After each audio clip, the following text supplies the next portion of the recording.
நானும் கலந்துனக்கு நான் தருவேன் கோலந்தை துங்கக்கரை மகத்துவமணியே நீ எனக்கு சங்கத்தனை ஒன்றும் தான் என்று விநாயகரை போற்றி என் குருநாதர் காமராஜரின் அருளாலும் அறிவின் தாயகமாய் அருளறிந்த உள்ளமாய் விருது தந்திருக்கும் அனைவருக்கும் எனது சிறப்பாகவும் கலைத்துறை சிறப்பாகவும் மனமாத நன்றியும் வணக்கத்தையும் தெரிவித்துக் கொண்டு எனது கலைப்பணியை தொடங்குகின்றேன்.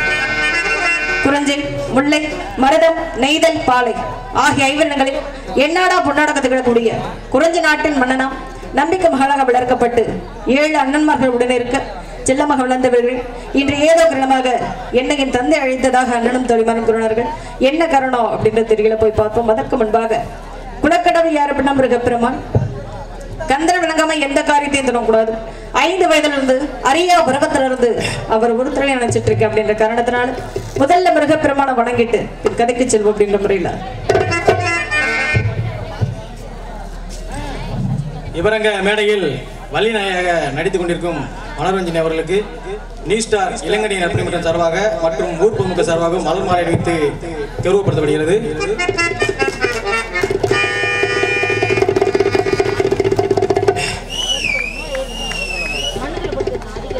என் உயரத்துக்கு மாலை அணிவித்து கௌரவப்படுத்திய கிராமத்தர்களுக்கும் இளைஞர்களுக்கும் தாய்மார்களுக்கும் எனது சிறப்பாகவும் கலைத்துறை சிறப்பாகவும் மனமார்ந்த நன்றி என்று கலந்த வணக்கம்.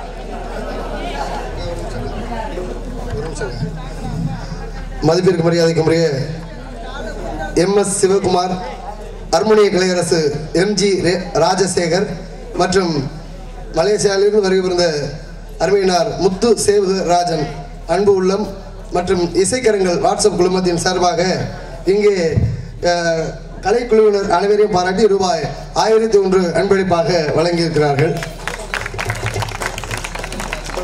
எனக்கும் MS Sivakumar, MG Rajasekar, Malaysia அருமையினார் முத்து சேவகராஜன் அன்பு அன்னார் அவர்கள் சார்பாக ரூபாய் 500 அன்பளிப்பாக வழங்கப்படுகிறது. நன்றி நன்றி கடந்த வணக்கம் வணக்கம் வணக்கம் வணக்கம் நன்றி.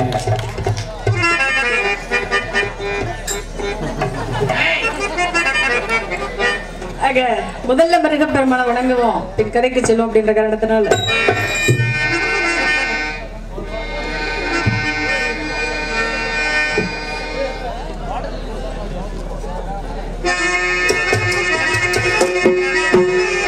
அழகான பழனி மதை ஆண்டவன், அழகான பழனி மலை ஆண்டவன், பழனி மதை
மாலையெல்லாம் போட்டிருக்கிறீங்க.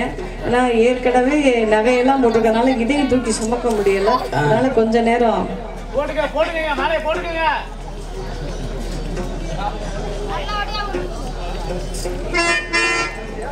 உங்க பாசத்தை இவ்வளவு அதிக பாரமா காமிப்பீங்கன்னு நினைக்கல. இருந்தாலும் அண்ணனையும் தோழியை சந்திச்சாகணும். அப்பா எதுக்காக கூப்பிட்டுருப்பாங்க அப்படின்ற ஒரு விஷயம் எனக்கு நல்லா தெரியும். ஏன் என்ன காரணம் அப்படின்னா காவலுக்கு போகணும். ஆக அண்ணனையும் தோழியை சந்திச்சாதான் காவலுக்கு போக முடியும். தனியா போனா நல்லா இருக்காது இல்லையா? ஆக எந்த காரியத்தை தொடங்குவதற்கு முன்னாடியும் கந்தனை வணங்கிட்டு காரியத்தை தொடங்கணும் அப்படின்னு சொன்னேன். கந்தனை வணங்கியாச்சு. கந்தனை வணங்கினா மட்டும் போதுமா? ஒரு வீட்டுல எத்தனை உறவுகள் இருந்தாலும் பிரச்சனைக்குரிய உறவுனா என்ன? இதுதான் மாமியார் மருமகள் உறவு. அது என்னவோ தெரியல, எத்தனை உறவு இருந்தாலும் அந்த 2 உறவுகளுக்குள்ள மட்டும் பிரச்சனை தீரவே மாட்டேங்குது. நான் வேணா ஒரு யோசனை சொல்லவா? சொட்டை சொட்டையா? ஒரு திருமணம் முடிக்க போறோம் அப்படின்னா மாப்பிள்ளைக்கும் பொண்ணுக்கும் ஜாதகம் பாக்குறத விட்டுட்டு மாமியார வரப்போறவங்களுக்கும் மருமகளா வரப்போறவங்களுக்கும் முதல்ல ஜாதகத்தை பாத்துறோம். என்னதான் ஜாதகம் பார்த்து 10 பொருத்தம் பக்காவாக இருந்தாலுமே குடும்பத்துக்குள்ள நுழைஞ்ச உடனே அது 7ஆம் பொருத்தமா மாறிடுது. என்ன காரணம் தெரியல. இப்படி எல்லாம் கூட்டத்தை பார்த்து எத்தனை நாள் ஆச்சு. கொரோனா வந்து நல்லா படுத்து எடுத்துருச்சு. நாடத்துக்கு போனா தானே கூட்டத்தை பார்க்க போறோம். ஆமா. ஆனா பரவாயில்ல. நான் சொன்ன மாதிரி அடிக்கடி சொல்லுவேன், இந்த கொரோனா வந்து நிறைய விஷயங்களை கத்து கொடுத்துருக்கு அப்படின்றது உண்மையான விஷயம் இல்லையா?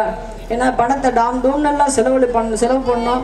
இப்போ வந்து பணம் வந்து எவ்வளவு தேவை மக்களுக்கு அப்படின்ற ஒரு அத்தியாவசிய தேவை அப்படின்ற விஷயத்த நிறைய கற்றுக் கொடுத்துருக்கு.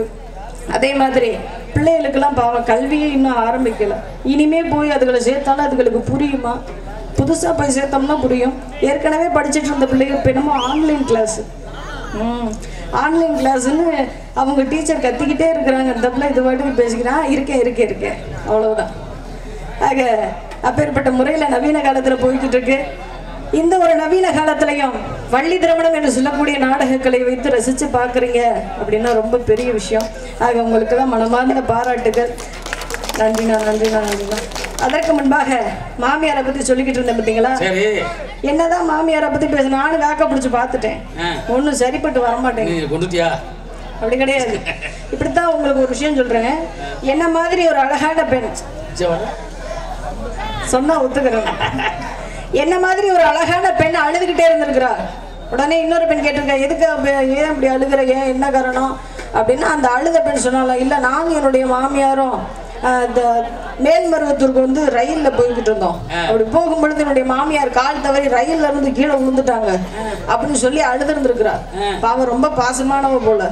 அப்ப அந்த கேட்ட பெண் சொல்லி இருக்கிறா, அடி பாவி இப்படி அறிவு கட்டத்தனமா பண்ணிட்டியே, ரயில்ல தான் செயின் வச்சிருந்திருப்பாங்கல்ல, பிடிச்சு இழுத்துருந்த அப்படின்னா ரயிலாகப்பட்டது நின்று இருக்கும், உன்னுடைய மாமியாரையும் காப்பாற்ற ஏதாவது முயற்சி செஞ்சிருக்கலாம்ல அப்படின்னு கொஞ்சம் அக்கறையா சொல்லி இருக்கிறா. அப்பதான் அந்த எண்ணெய் மாதிரி இருந்தவ சொன்னாலாம், நான் செயினை பிடிச்சு இழுத்ததெல்லாம் என்னவோ உண்மைதான், ஆனா ரயில் நிக்கலன்னு இருக்கிறா. இவ எந்த செயினை பிடிச்சு இழுத்துருக்கிறா?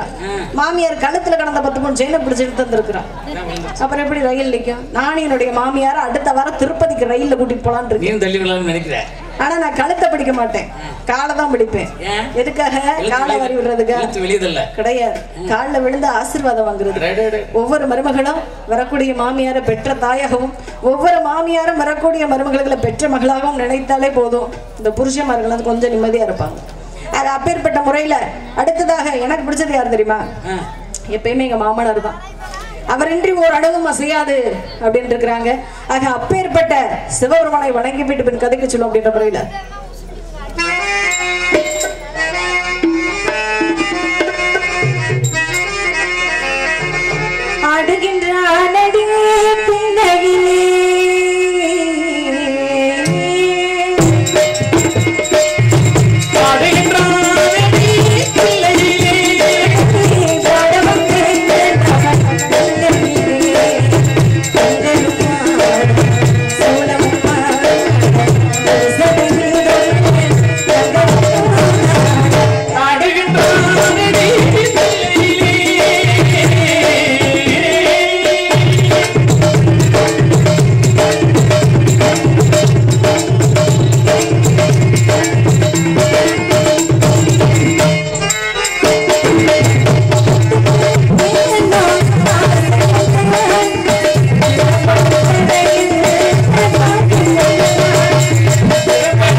மனமார்ந்த நன்றி. விசிலிட்ட நன்றி நன்றி நன்றி.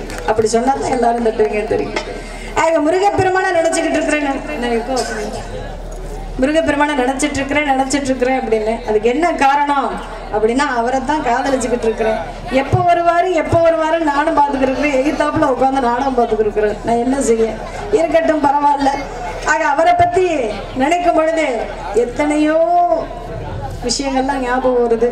இருந்தாலும் இப்போதைக்கு எனக்கு பிடிச்ச மாதிரி எப்படியாவது சொல்லணும்ல.